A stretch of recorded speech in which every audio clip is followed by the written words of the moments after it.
Me llamo Alex Huerta Mercado, soy antropólogo. El movimiento surge cuando Ezequiel Ataupusi en Arequipa tiene un avistamiento del Espíritu Santo y recibe la misión de predicar en los 4 cantones, como el Espíritu Santo lo llama, de la tierra. Entonces se le dice que después de Moisés y de Cristo, él era el nuevo profeta. No solamente el nuevo profeta, sino el Cristo de Occidente, o poco a poco Dios. Ezequiel funda el movimiento hacia más o menos 1968, pero después entra en conocimiento en 1980 con la gran migración que se da de acá para la ciudad en Lima. ¿En qué cree este movimiento? En el eminente fin del mundo, que solamente puede ser evitado si se cumplen ciertos grados de ley. Y eso está determinado por la voluntad de Ezequiel Ataupusi, quien determinaría si habrá o no habrá este tipo de finalidad. Por otro lado, el cumplimiento de los 10 mandamientos y la voluntad de reconstruir el paraíso aquí en la tierra, una nueva Jerusalén, especialmente con base en Cieneguilla, y hacer una sociedad en concatenación e inspiración a Tahuantinsuyo. El contexto histórico que surge se podría dividir en dos. Uno es el mesianismo andino, es decir, la expectativa que se tiene de recuperar el poder después de la conquista. Y el segundo contexto es el contexto de la migración que se dio a partir, de los 70 con las reformas del gobierno de Velasco Alvarado y los 80 con el desborde popular de Matos Mar y la violencia política, que cambió el rostro de Lima para siempre, el desborde popular. Es decir, que gran cantidad de inmigrantes llegaron a la ciudad de Lima y le hicieron suya. ¿Eso qué quiere decir? Que Ezequiel articuló esta demanda de gente muy pobre, de gente que era huacha, huérfanos económicos, de familia, de parentela, y eran de diferentes sitios, y los articuló en un solo discurso religioso. El contexto de bastante pobreza, bastante marginación, bastante desarraigo con la tierra, les dio una tierra, les dio una religión, les dio una hermandad y les dio una causa, un sentido.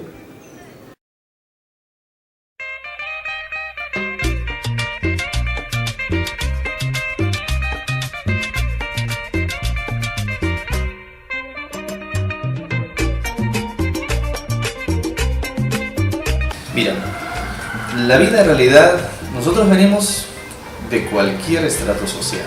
Aquí no solamente vamos a encontrar personas pobres, ni vamos a encontrar también personas que han sido narcotraficantes, ni violadores, ni personas santas. Lo que les quiero decir es que llegar a la EMINCU no es llegar a un convento de santos. La iglesia, la EMINCU, la organización social, la organización evangélica, la misión del Nuevo Pacto Universal es como decir, el centro de rehabilitación de personas que han venido pues, de un mundo crítico, socialmente hablando, ¿no? Hay violadores, hay narcotraficantes, hay asesinos, hay de todo. Y eso exclusivamente es el deber. Cuando nace el pueblo israelita, la organización israelita, nace con esa finalidad, dar una vida mucho más pacífica a las personas que vienen de este mundo. Entonces, no todos los que somos israelitas obviamente hemos nacido en el pueblo israelita. Yo particularmente llegué ya a la edad de repente 24 años, siendo un joven. En mi vida anterior he tenido, pero mi vida no se basa en testimonios, sino de lo que la escritura viene. Empezamos nosotros a primero creer en Dios, pero como Dios quiere, no como nosotros queremos creer. Bueno, a partir de la muerte de Ezequiel las cosas se han complicado un montón. Cuando Ezequiel estaba vivo, el concepto era de que él era el Dios o la divinidad que existe en la tierra. Entonces todo se articulaba en torno a él. La idea era predicar los 10 mandamientos, la idea era organizar colonias, fronteras vivas, la idea era organizarse en Cieneguilla, etc. Cuando Ezequiel deja su cuerpo material, en el año 2000 exactamente, un grupo sostiene de que Ezequiel se ha encarnado en su hijo Jonás y siguen a Jonás.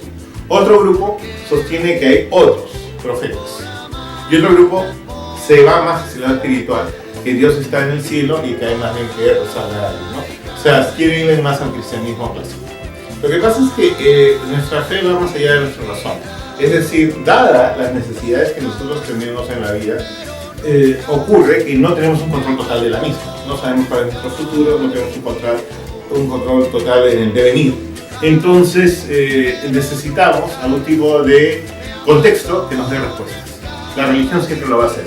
Mientras más necesidad tengamos, o más vacío tengamos de estas posibilidades, tenemos que recurrir entonces a un tipo de poder superior siempre.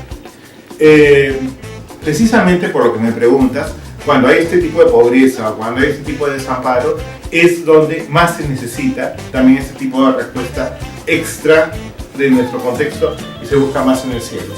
Ezequiel, si bien murió, la interpretación que hicieron muchos era de que resucitaría en determinado momento y se le espera, como es un concepto de esperanza en el Mesías para algunos. Para otros se encarnó en su Hijo y para otros se unió con Dios. O sea, la muerte generalmente no implica el final de una religión, sino una explicación adicional que siempre vamos a encontrar.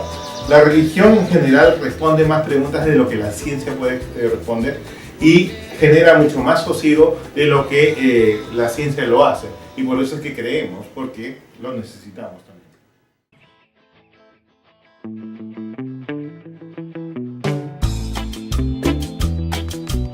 Tienes que pensar que un grupo tan organizado, tan estructurado, que tenía una estructura piramidal, podía perfectamente organizarse como grupo político.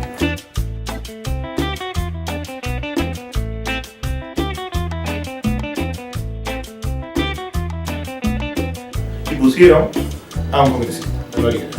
O sea, sí tenían un poder político fuerte, en el sentido de que podían generar todos votando iguales. Era como era en un momento el APRO, entre política y religión hay una correlación fuerte. ¿Qué pasa? Que sí lo hicieron y cada candidato antes iba a donde Ezequiel va a ganar los votos de este lado. Actualmente, con la división que ha habido, hace que el Papa haya perdido mucho poder.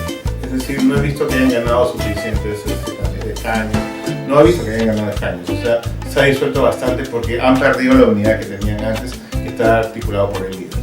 De todos modos, nos invita a pensar que entre religión y política, digamos que hay una suerte de correlación.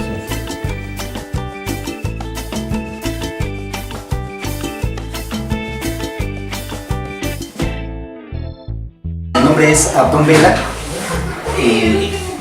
ya ex candidato del FREPAP.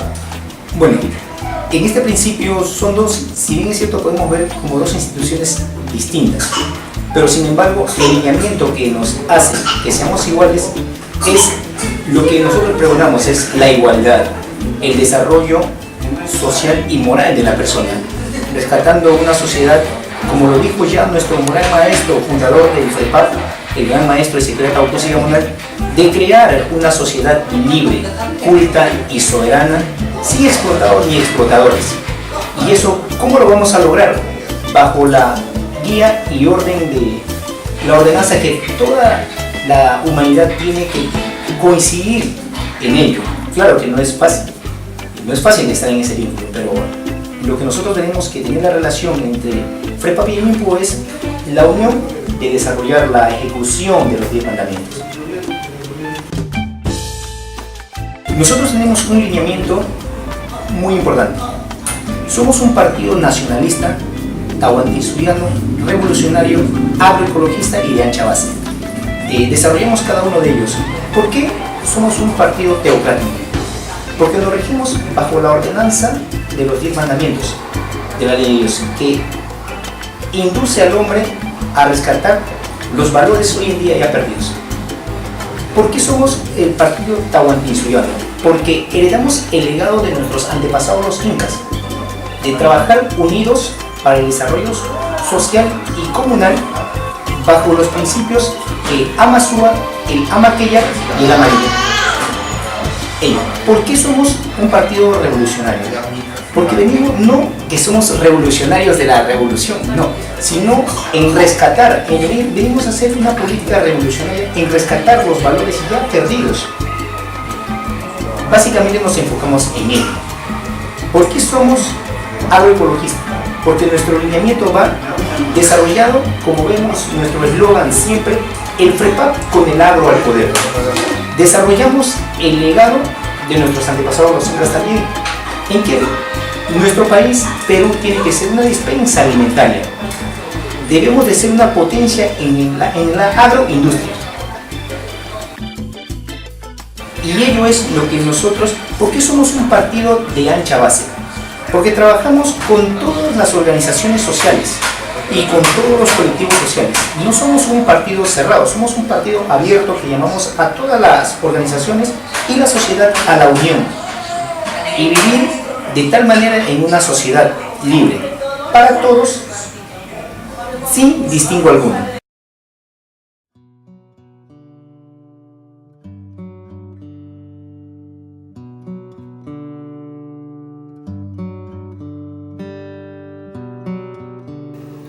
Está con más desafíos ahora, definitivamente. Podemos decir que en el contexto peruano están expandiéndose iglesias evangélicas, están apareciendo nuevos cultos. Creíamos que para el siglo XXI no iba a haber tanta religión y si la hay. El AIMIPU está creciendo, no sé si está creciendo porque no tenemos cifras oficiales, nunca se han tenido. Bueno, después de 12 años de ausencia en la labor política, hoy en día, en esta contienda municipal que acabamos de pasar el 7 de octubre, hoy en día el FREPAP es considerado ya nuevamente una de las fuerzas políticas a nivel nacional. En los 24 departamentos del Perú, el FREPAP ya es considerado una fuerza política. Dado así la circunstancia que tenemos 6 alcaldías y un gobierno regional en el departamento de Loreto y en las fronteras del Perú, en la selva. Sufrió bastante con la muerte de Ezequiel. Sin embargo, ¿qué pasa? El AIMIPU es un grupo hecho para el tipo de gente que tiene, es decir, proyecta en él los valores de gente que necesita un tipo de movimiento espiritual para gente que está articulada en torno a la migración, en torno al trabajo agrícola, en torno a una espiritualidad andina, en torno a una espiritualidad cristiana, en torno a las necesidades materiales que da la ciudad de Lima y las ciudades del Perú, etc. Responde a las necesidades específicas y mientras haya gente con este tipo de necesidades, creo que será necesario el AIMIPU. Después de realizar esta investigación, nos llamó la atención la firmeza religiosa de estas personas y su fuerte aferración al cumplimiento de los 10 mandamientos en los que ellos creen firmemente.